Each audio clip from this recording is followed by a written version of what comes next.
दुनिया एक बड़े महायुद्ध की तरफ क्या जा सकती है, क्योंकि पुतिन ऐसा लगता है कि अब चुप नहीं बैठेंगे। और अब एक्सपर्ट्स की अगर माने तो ये हो सकता है कि पुतिन अब अपना सबसे घातक हथियार और सैनिक मिसाइल यूक्रेन के खिलाफ उतार दें। तो क्या होगा आगे और कैसे पुतिन का बदला दुनिया पर भारी पड़ सकता है, हमारी ये रिपोर्ट आप देखिए।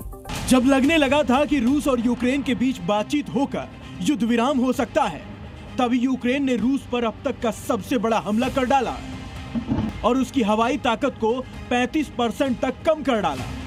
रूस के अंदर खड़े होकर उसके बॉम्बर्स तबाह किए और रूस कुछ नहीं कर पाया। लेकिन अब पुतिन इसका बदला कैसे लेंगे, इस पर पूरी दुनिया की नजरें हैं। पुतिन ने इस हमले के बाद रूसी एयरफोर्स को हाई अलर्ट पर रखा है और एक्सपर्ट्स की माने तो ये हमला इस युद्ध का बहुत बड़ा निर्णायक मोड़ साबित हो सकता है। और ये अब युद्ध थमता हुआ नजर नहीं आ रहा है। डोनाल्ड ट्रंप लाख कोशिश कर लें कि इस युद्ध को विराम दिया जाए, लेकिन अगर इस तरीके के हमले अगर रूस की धरती पे जारी रहते हैं तो पुतिन रुकने वाले नहीं। रूस के अंदर से कैसे ये ट्रक उसकी नजरों से छिपे रहे, कैसे इतनी बड़ी प्लानिंग रूस पकड़ नहीं पाया और क्या इसमें पुतिन के किसी बेहद करीबी का हाथ है, ये सब सवाल बने हुए हैं। क्योंकि जिन ड्रोन्स का इस्तेमाल यूक्रेन ने किया उसका ऑपरेटर 12 मील से दूर नहीं हो सकता, यानी वो ड्रोन्स उड़ाने वाले सभी यूक्रेनी ऑपरेटर रूस के अंदर मौजूद थे और उसे कानों कान खबर तक नहीं हुई। इतना ही नहीं, वो वीडियो भी सामने आया है जिसमें ड्रोन रखे गए थे और जैसे ही रूसी सैनिक वहां पहुंचते हैं ट्रक को उड़ा दिया जाता है।